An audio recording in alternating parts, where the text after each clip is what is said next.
मुंबई उच्च न्यायालयाने संपत्तीतील वादविवादासंदर्भात एक मोठा निर्णय सुनावला आहे. न्यायालयाने म्हटलं आहे की जर वडिलांचा मृत्यू हिंदू उत्तराधिकारी कायदा अंमलात येण्यापूर्वी झाला असल्यास मुलीला वडिलांच्या संपत्तीवर दावा करता येणार नाही. एका प्रकरणावर सुनावणी करताना मुंबई उच्च न्यायालयाने हा निर्णय दिला आहे.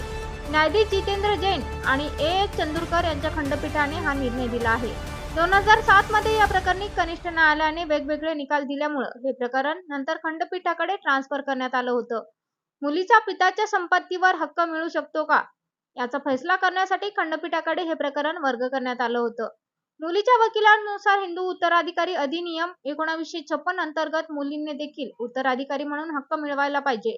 1937 अधिनियमानुसार मुलीलाही मुलाच्या समान हक्क मिळायला पाहिजे. मात्र खंडपीठाने त्याची याचिका फेटाळली असून उत्तराधिकारी कायद्यापूर्वी वडिलांचा मृत्यू झाला असेल तर मुली संपत्तीवर दावा करू शकत नाहीत, असं हायकोर्टानं म्हटलं आहे.